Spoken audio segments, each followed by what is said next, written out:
میں کتاب پڑھ رہا تھا امام غزالی رحمۃ اللہ تعالی علیہ کی، اس میں بہت اہم چیزیں آپ نے بیان فرمائی۔ اللہ کے ناراض ہونے کی نشانیاں کیا ہیں، بندہ کیسے پتا کرے کہ اس کا رب اب اس سے راضی ہے یا ناراض ہے۔ یہ بہت اہم چیز ہے میرے عزیزو۔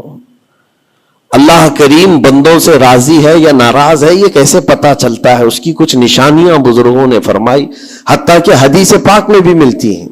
رسول کریم صلی اللہ علیہ وسلم سے بھی پوچھا گیا، اور پھر مولا علی کرم اللہ وجہہ الکریم کے اقوال بھی ہیں۔ آج ہمیں ان چیزوں کی طرف خاص نظر کرنے کی ضرورت ہے۔ اگر وہ چیزیں پتہ چل جائے تو ہو سکتا ہے انسان اپنے آپ کی اصلاح کر لے اور اس میدان سے نکل آئے، کیونکہ غفلت میں کبھی ایسا ہوتا ہے کہ اسے لگ رہا ہے میں جو چل رہا ہوں صحیح چل رہا ہوں، سب تو ٹھیک ٹھاک ہے، لیکن بسا اوقات ایسا ہوتا ہے کہ وہ اتنے غلط راستے پر ہے کہ رب تعالیٰ کی ناراضگی اس کے ساتھ ہے۔ حدیث پاک میں اگر پوچھا گیا تو حدیث میں ایک لفظ سب سے زیادہ ہے، کئی حدیثیں ہیں۔ ابن ابی دنیا میں یہ حدیث منقول ہے، حضور پاک صلی اللہ علیہ وسلم نے فرمایا اللہ کے ناراض ہونے کی سب سے بڑی نشانی یہ ہے کہ جب تم میں سے سب سے برے لوگوں کو تم پر وہ حاکم بنا دے تو سمجھ لو کہ اللہ قوم سے ناراض ہے۔ برے لوگ، آج تو یہ تو لوگوں میں زبان زد ہو گیا ہے جملہ کہ حاکم جو ہوتے ہیں وہ گنڈے ہوتے ہیں، موالی ہوتے ہیں، جو سیاست میں جاتے حکومت کرتے ہیں وہ سب کے سب چھٹے ہوئے بدماشوں میں سے آتے ہیں۔ ایک طرح سے لوگوں میں ایک بات مشہور ہے، اور اس کو تو اب نارملی لیا جا رہا ہے۔ کوئی اچھا آدمی جاتا بھی ہے تو اس کو پوچھا جاتا ہے تجھے کیا ہو گیا کہ تو اس میدان میں آ گیا، حالانکہ یہ میدان اتنا بدنام ہوا ہے تو اس کو آپ نارملی نہ لیں، بلکہ رسول پاک صلی اللہ علیہ وسلم فرماتے اللہ کے ناراض ہونے کی یہ نشانی ہے۔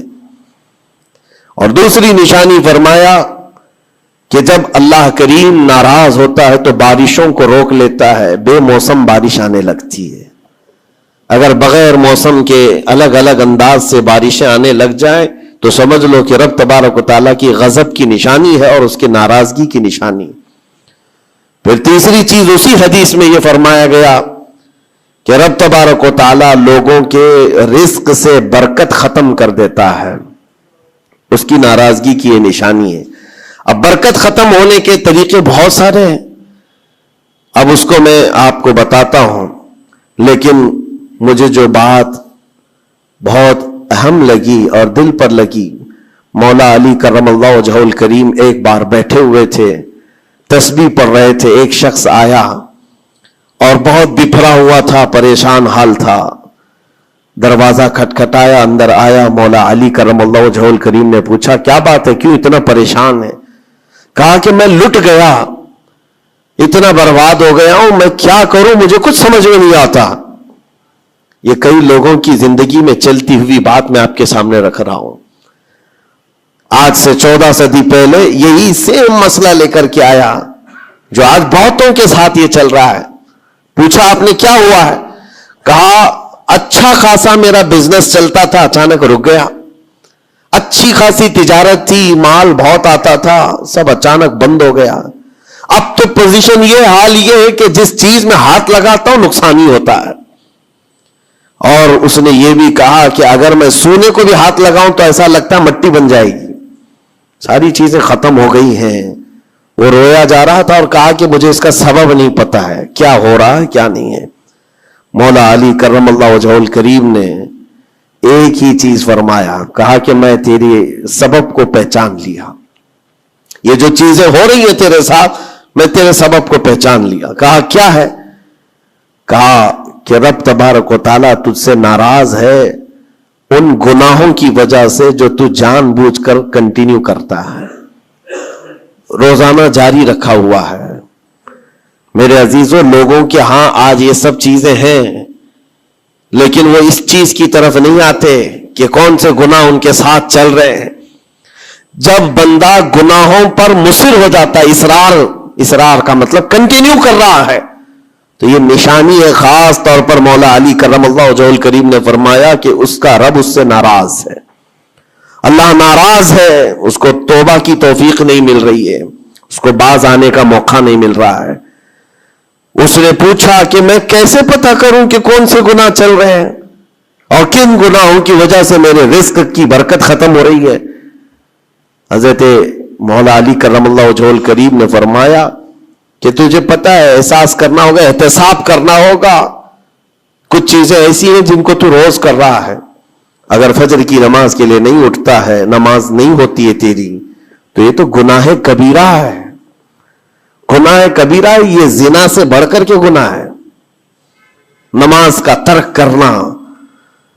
تو یہ اگر تیری زندگی میں کنٹینیو جاری ہے تو گویا کہ تو حرام پر حرام، کبیرہ پر کبیرہ کرتا ہوا اس قدر اصرار کرتا جا رہا ہے، تو تیرے رزق کی برکت کہاں رہے گی؟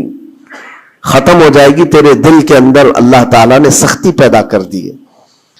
میرے عزیزوں، آج کے حالات میں اگر کوئی اس طرح کا معاملہ لے کر کے آئے، بابا کے پاس فوراً بھاگے گا کہ میرے روزی پر کسی نے بندش کر دی ہے، روک لگا دی ہے، کسی نے جادو ٹونا کر دیا ہے۔ اس کو اپنی فکر نہیں ہے کہ اس کے عمل کیا ہے، لیکن باباؤں کے پاس جانا ہے، کسی مولانا کے پاس جانا ہے، کسی عامل کے پاس جانا ہے۔ دکان میں اچھی تجارت چل رہی تھی، اچانک بند ہو گیا، اور بابا بھی یہ نہیں کہتے کہ توبہ کر لے تو صحیح ہو جائے گا، نہیں، وہ اس کے رشتہ داروں میں سے کسی نے بڑا کچھ کر دیا ہے، اس کو یہی سجیسٹ کیا جائے گا۔ اور یہ ایسا خطرناک ماحول ہے، آپ میں دیکھ رہا ہوں، کوئی بھی اٹھ کر کے جاؤ کسی عامل کے پاس آپ جاؤ، کہا جائے گا کہ بڑا کچھ کیا ہے آپ کے ساتھ، بڑا کچھ کیا ہوا ہے، تمہاری روزی پہ بند باندھا ہوا ہے، تمہاری تجارت پر جو ہے روک لگائی گئی ہے۔ کون کیا ہے؟ تمہارے چاہنے والوں میں سے، رشتہ داروں میں سے، اور اس بندے کو رشتہ داروں کا دشمن بنایا جاتا ہے۔ وہ ہر ایک پر نظر رکھتا ہے، پھپھو نے کیا کہ ماموں نے کیا کہ چاچا نے کیا، فلاں نے کیا، سارے رشتہ داروں پر اس کی شک کی نظر ہے۔ یہ قطع رحمی کا ایک بہت بڑا مظہر اس کو بنایا جا رہا ہے۔ کتنے گھروں کو اس طرح باباؤں نے توڑ رکھا ہے، اور انجانے میں یہ دماغ میں یہی بیٹھا کر کے رکھا ہے کہ نہیں، میری روزی پر انہوں نے بندش باندھی ہے۔ یقین کے ساتھ کسی کو نہیں معلوم، کاش یہ اگر اس کو بتائے ہوتے، یہ 99% جن کو تکلیفیں ہیں ان کے روزی کے معاملات، ان میں سے 99% کے حالات ایسے ہیں کہ فجر کی نماز نہیں پڑھتے۔ یہ کسی کو توفیق نہیں ہوتی، کسی بابا کو، کسی عامل کو، کہ ان کو تنبیہ کرے۔ فجر کی 2 رکعات رزق کے کئی دروازے کھول دیتی ہے۔ میرے آقا صلی اللہ علیہ وسلم کا فرمان ہے، اور تم بستر پر ٹانگ پھیلا ہے سوئے ہوئے ہو، اور پھر شام میں اٹھ کر بابا کے پاس جا کر کہتے ہو بندش ہے، کسی نے باندھ کے رکھا ہے، تم نے خود اپنے اعمال سے باندھا ہوا ہے۔ اور رب تبارک و تعالیٰ فرماتا ہے سورہ فاطر میں، ما یفتح اللہ للناس من رحمت فلا ممسک لها، اللہ اپنی رحمت سے جس کے لیے دروازے کھولتا ہے کوئی اسے بند نہیں کر سکتا۔ یہ رب کا فرمان سنا رہا ہوں، وما یمسک فلا مرسل له من بعده، اور اللہ فرماتا ہے جس کے لیے اللہ روک دے کوئی طاقت اسے کھول نہیں سکتی۔ اللہ نے اگر بند کر دیا ہے تو کوئی نہیں کھولے گا۔ اب یہ رب تبارک و تعالیٰ کس کے لیے بند کرتا ہے، کس کے لیے کھولتا ہے، یہ اس کی شان ہے۔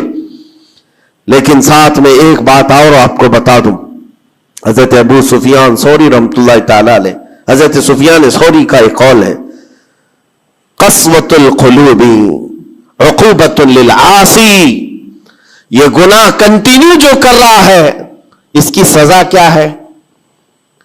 یہ اللہ تبارک و تعالیٰ کے ناراضگی کی نشانی، سزا کیا ہے؟ کچھ لوگوں کو ایسا لگتا ہے مجھے کچھ نہیں ہو رہا ہے، میرا گھر بار سب صحیح ہے، ٹھیک ٹھاک ہے، تو فرمایا اس کی پہلی سزا تو یہ ہے عقوبۃ قسوۃ القلوب، یعنی جو کنٹینیو گناہ کرتا ہے رب تعالیٰ اس کا دل پتھر کی طرح بناتا ہے، سخت ہو جاتا ہے اس کا دل، نہ رب تبارک و تعالیٰ کے نام پر اس کی کبھی آنکھیں بھیگتی ہوئی دکھتی ہے، نہ عذاب قبر کا اسے خوف محسوس ہوتا ہے، نہ محشر کے دن کی فکر، نہ جہنم کے لپکتے ہوئے شعلوں سے اس کا دل دہلتا ہے، نہیں، دل سخت ہو گیا ہے۔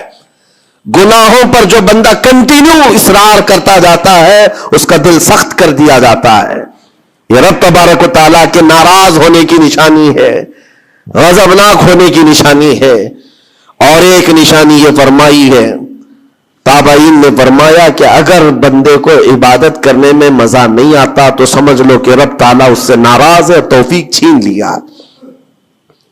نماز پڑھنے میں دل نہیں لگتا، اور اگر وہ نماز کی اذان کی آواز سن کر کے بھی لاپرواہی برتتا ہے تو فرمایا گیا یہ اس بات کی علامت ہے کہ اس کا رب اس سے راضی نہیں ہے۔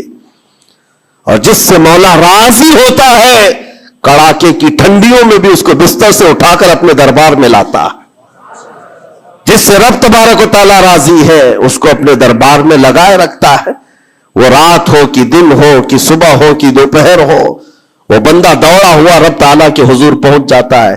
میرے عزیزو اپنی اپنی فکر کریں، ہم کس کیٹیگری میں چل رہے ہیں؟ کہیں ایسی زندگی نہیں گزر رہی ہے کہ ہمارا رب ہم سے راضی نہ ہو، ناراض ہو؟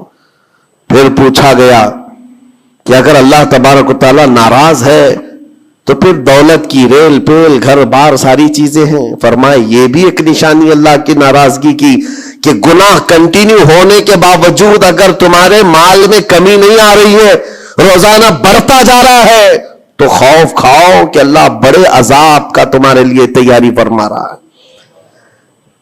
آخرت میں تمہارا کوئی حصہ نہیں ہوگا، سب کچھ دنیا میں دے دیا جائے گا اور تمہارے لیے بڑے عذاب کی تیاری ہو رہی ہے۔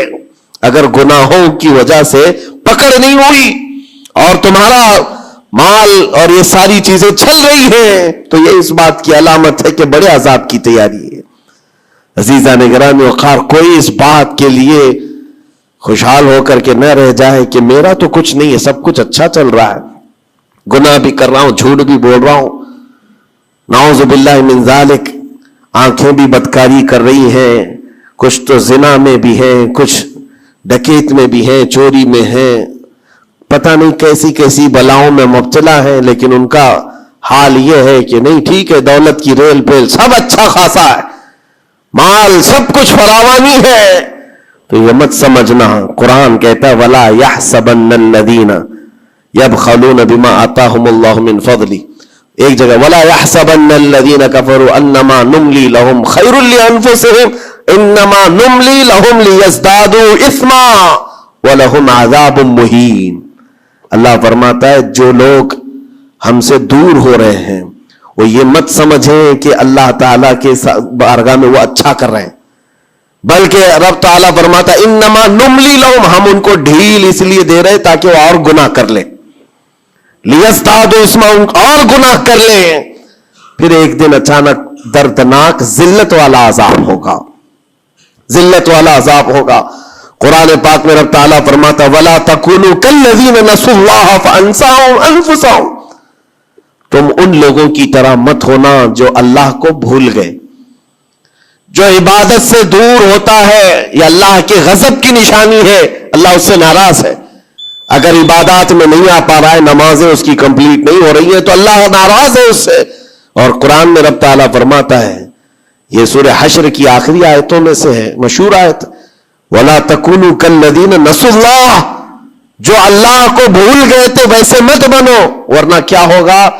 رب فرماتا فَأَنسَاهُمْ أَنفُسَهُمْ، اللہ ان کو خود اپنے آپ کو بھلا دے گا، یعنی تمہیں ایسا بنا دیا جائے گا کہ تم کو خود یاد نہیں ہوگا تم کون ہو، بھول جاؤ گے۔ قیامت کے دن بھی ایسے بہت ہوں گے جن کو خود پتہ نہیں ہوگا کہ کیا تھے، بلکہ مرنے کے وقت بھی کئی لوگ اپنا نام تک بھول جاتے ہیں۔ ان سے پوچھا جائے، اسی لیے تو کلمہ پڑھنے کی تلقین کی جاتی ہے کہ آپ وہاں بیٹھ کر کے کلمہ پڑھتے رہو، ورنہ وہ بھولتا چلا جائے گا، بھولتا چلا جائے گا۔ ایسی کیفیت میں آتا ہے بندہ کہ وہ خود اپنے آپ کو بھول جاتا ہے، اور رب تعالیٰ فرماتا ہے کہ جن لوگوں نے اللہ کو بھلا دیا اللہ ان کو بھلا دے گا خود کا، ان کی ذات ایسی بن جائے گی کہ وہ خود اپنے آپ کو بھول چکے ہوں گے۔ عزیزان گرامی وقار، جو نشانیاں بتائی گئی ہیں ان کو چن چن کر کے دیکھو، کہیں میری زندگی میں آ تو نہیں گئی ہیں۔ دل کا سخت ہونا یہ بہت بڑی علامت ہے، اور دل سخت ہے یہ کیسے پتا چلے؟ فرمایا گیا کہ مسجد میں اگر زیادہ دیر بیٹھنے کی خواہش نہیں ہوتی ہے تو دل کالا ہے، اگر قرآن پڑھنے میں دل نہیں لگتا ہے تو دل سخت ہو چکا ہے۔ اٹھاؤ قرآن ہاتھ میں، دیکھو کتنی دیر پڑھ سکتے ہو، اور موبائل کو گھنٹوں چلا سکتے ہو، موبائل کی اسکرین پر تم آنکھیں جمائے بیٹھے رہتے ہو، جبکہ اسی موبائل میں قرآن بھی ہے، لیکن وہ کھلتا نہیں ہے۔ اور قرآن اگر نہیں کھل پا رہا ہے تم سے اور صفحہ دو صفحہ نہیں پڑھ پا رہے ہو تو تمہارا دل کالا ہو چکا ہے، دل سخت ہے۔ یہ 3 علامتیں تو مشہور ہیں، فرمائی گئی کہ اور تیسری بات یہ ہے کہ تمہارے جیب میں پیسے ہو اور کوئی سائل اور فقیر آیا اور تم اس کے لیے صدقہ نہیں کر پا رہے ہو تو دل تمہارا پتھر ہو چکا ہے۔ یہ دل کے سختی کی علامت ہے۔ اور قسوۃ القلوب عقوبۃ للعاصی، یہ کہا گیا ہے دل کا سخت ہونا یہ تو رب کی طرف سے بہت بڑی سزا ہے، بہت بڑی سزا ہے۔ گنہگار کی سزا یہاں سے شروع ہوتی ہے۔ اور پھر آپ کو ایسا لگ رہا ہوگا کہ دل سخت ہو گیا ہے تو کیا ہوگا، اس کو ہلکے میں نہ لیں، ہلکے میں نہ لیں۔ فرمایا گیا کہ جب دل سخت ہو جاتا ہے تو بندہ کفر تک بھی جا سکتا ہے، کفر تک بھی جا سکتا ہے۔ دل کی سختی اس کو کفر بھی لے جاتی ہے۔ بلکہ بزرگوں نے یہاں تک فرمایا کہ جب بندے کا دل سخت ہو جاتا ہے تو اس کے نزدیک ماں سے زنا بھی ہلکا لگتا ہے، بیٹی سے زنا بھی اس کے لیے ہلکی چیز ہے۔ دل سخت ہے تو جانوروں سے زیادہ ذلیل کام کرنے کو بھی آسان سمجھتا۔ دل کی سختی اس کو بھیانک گناہوں کی طرف لے جاتی ہے جس کی سوچ بھی نہیں کر سکتے۔ اسی لیے میرے عزیزوں، وہ دل کی سختیاں آنے سے پہلے اپنے رب کو راضی کر لیں، وہ رحمان کو راضی کر لیں۔ آج کے ان حالات کو دیکھ کر کے یہ سب محسوس ہونے لگتا ہے کہ کہیں رب ناراض تو نہیں ہے بندوں سے۔ دعائیں کثرت سے ہوتی ہیں، ہماری دعائیں کہاں جا رہی ہیں؟ اور ظالموں کا ظلم بڑھتا چلا جا رہا ہے، شریر اور فسادی لوگوں کو ہماری گردنوں پر حاکم بنایا گیا ہے۔ یہ سب رب تعالیٰ کے غضب کی علامات ہیں۔ اجتماعی توبہ ہو، اور توبہ کا بھی مطلب یہ نہیں ہے کہ دونوں گال پہ ہم تھپڑ مار کر کے نکل جائیں۔ زندگی پر اس توبہ کے اثرات کا اظہار ہونا چاہیے۔ آج رات کو توبہ کیا ہے، رب تعالیٰ کے حضور سچی توبہ کیا ہے تو کل اس کی زندگی میں تبدیلی تو آئے۔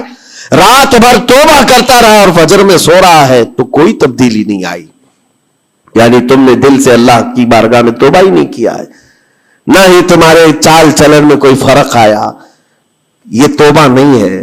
تھپڑ تو 1000 بار مار لو، اس کو توبہ نہیں کہا جاتا۔ توبہ عزم مصمم کا نام ہے، اور اللہ تبارک و تعالیٰ کو راضی کرنے والی توبہ وہی ہے جو عزم مصمم کے ساتھ ہوتی ہے۔ جانتے ہو سیدنا عمر فاروق رضی اللہ تعالیٰ عنہ، ان کا دور وہ ایک ایسے رعب و دبدبے کا دور ہے۔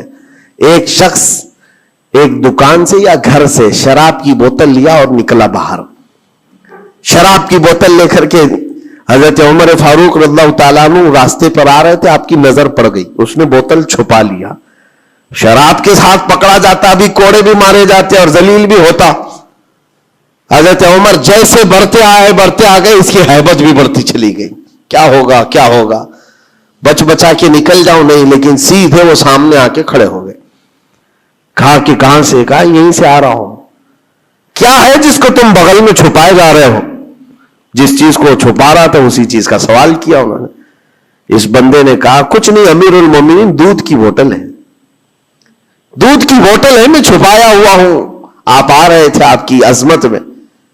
حضرت عمر فاروق رضی اللہ تعالیٰ عنہ کی دوربین نظر جانتی تھی۔ آپ نے کہا دودھ کی بوتل ہو تو چھپانے کی ضرورت کیا ہے، نکالو باہر۔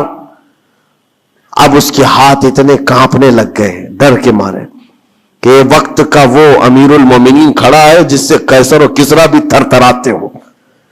اب ان کے سامنے کیا بہانہ کیا جا سکتا ہے؟ اس نے بغل میں سے آہستہ سے بوتل نکالی، آپ کے سامنے سر جھکا کر پیش کیا۔ حقیقت میں وہ دودھ کی ہی بوتل تھی، دودھ کی ہی بوتل تھی۔ یہ دیکھ کر اس کا سر چکرا گیا۔ شراب لے کر کے نکلا تھا اور بغل میں چھپایا بھی تھا امیر المومنین کے ڈر سے۔ حضرت عمر فاروق نے کہا کہ دودھ کی بوتل ہے تو تیرے اندر اتنا ڈر اور سہم کس بات کا، سچ بتا۔ رونے لگ گیا، آپ کا دامن پکڑ کر کے کہا امیر المومنین سچ بتاؤں تو شراب کی بوتل لے کے نکلا تھا، لیکن جیسے ہی آپ پر نظر پڑی دل اتنا پسیج گیا، میں اندر سے رحمان کو پکارا، اے رب کریم آج تو عمر کے سامنے میری عزت بچا لے، کبھی ہاتھ نہ لگاؤں گا، شراب کبھی نہیں پیوں گا۔ دل سے میں نے پکارا، رب تعالیٰ نے میری عزت رکھ لی اور اس شراب کو دودھ میں بدل دیا. میرے عزیزوں، وہ ناراض ہوتا ہے تو جلدی راضی بھی ہوتا ہے، وہ راضی بھی ہوتا ہے. ایسا نہیں ہے کہ مولا تعالیٰ غضبناک ہے تو بندوں کو عذاب میں مبتلا کرے گا. ایک دعا کرو، ایک دعا کرو. رب تبارک و تعالیٰ کی بارگاہ میں جو مجھے بڑی لگی دل کو، جو میں آپ کے سامنے شیئر کر رہا ہوں، کبھی سجدے میں گر کر اس سے مولا سے اتنا کہو کہ اے رب، تیرے لیے بندے میرے علاوہ کروڑوں ہیں، میں ایک نہیں ہوں، تیرے تو کروڑوں بندے ہیں، لیکن مولا میرے لیے تو صرف تو ایک ہی ہے. میرے لیے تو صرف ایک ہی ہے جس کے سامنے جھک کر میں مانگ سکتا ہوں. تجھ سے جو منہ چھپاؤں تو کروں کس کے سامنے. رب تبارک و تعالیٰ کو یہ ادا پسند آتی ہے، کیونکہ یہ قرآن پاک میں حضرت عیسیٰ علیہ السلام کے ضمن میں بیان کی گئی ہے. اللہ تعالیٰ نے خود اس کو قرآن میں فرمایا، ان تعذبہم فانہم عبادک وان تغفر لہم فانک انت العزیز الحکیم.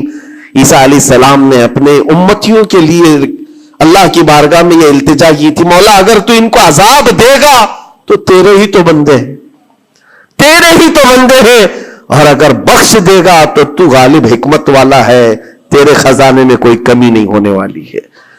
عزیزان گرامی وقار، جن گناہوں پر زندگی گزر رہی ہے اس سے نکل آنا ضروری ہے. آج یا کل موت کا فرشتہ آ جائے گا. کہیں ایسا نہ ہو کہ اسی گناہوں کے دروازے پر ہمیں دستک دی جائے اور جو بندہ جس حال میں دنیا سے مرتا ہے پھر اسی حال میں اسے اٹھایا نہ جائے، ذلیل لوگوں میں اس کو قیامت کے دن اٹھایا نہ جائے. جانے کی تیاری تو ہونی چاہیے، اور جس طرح سے بھی ممکن ہو سکے توبہ کرو، اپنے اندر سے اور باہر سے صاف ہو جاؤ. اور رب تبارک و تعالیٰ کو راضی کرنے کے لیے توبہ سب سے بڑی چیز ہے، سب سے بڑی چیز ہے. میرا رب فرماتا ہے قرآن پاک میں، لا تقنطوا من رحمت اللہ، اللہ کی رحمت سے مایوس نہ ہو، وہ سارے گناہوں کو معاف کرے گا، بے شک اللہ غفور و رحیم ہے. لیکن آج جو اس کے ناراضگی کی نشانیاں ہیں اپنی زندگی میں ڈھونڈ ڈھونڈ کے نکال لو. اگر مجھ سے عبادت نہیں ہو رہی تو میرا رب ناراض ہے مجھ سے. میرے گھر میں تجارت پر روک لگی ہے تو میرا رب ناراض ہے. اور اگر مال اور دولت کی کثرت ہے لیکن گناہ مجھ سے نہیں چھوٹ رہے ہیں تو پھر تو اللہ تعالیٰ ایک بڑے عذاب کی تیاری میں ہے. رب تبارک تعالیٰ ایک بڑا عذاب میرے لیے تیار رکھا ہے، بڑا عذاب میرے لیے تیار رکھا ہے. میرے ان گناہوں کی وجہ سے وہ سب کچھ مجھے دنیا میں دے رہا ہے. یہ ڈر کی بات ہے. اللہ تبارک و تعالیٰ کی بارگاہ میں دونوں چیزیں رکھے، اس کی بخشش کی امید بھی اور اس کے پکڑ کا خوف بھی. اور اس خوف اور امید کے بیچ میں جینے کا نام ایمان کی زندگی ہے. اللہ کریم ہم سب کو اس ایمان کی زندگی عطا فرمائے. رب تبارک و تعالی ہم سب کو اپنے غضب سے دور رکھے، اس کی ناراضگی سے ہمیں دور رکھے. اللہ اے رب کریم اس وقت تک ہمیں تو دنیا سے نہ اٹھا جب تک تو ہم سے راضی نہ ہو جا. اے اللہ جب تک تو ہم سے راضی نہ ہو جا، اے اللہ جب تک تو ہم سے راضی نہ ہو جا. وصلی اللہ تعالی علی خیر خلق محمد وآلہ وصحبہ اجمعین وآخر دعوانا الحمد للہ رب العالمین. السلام علیکم.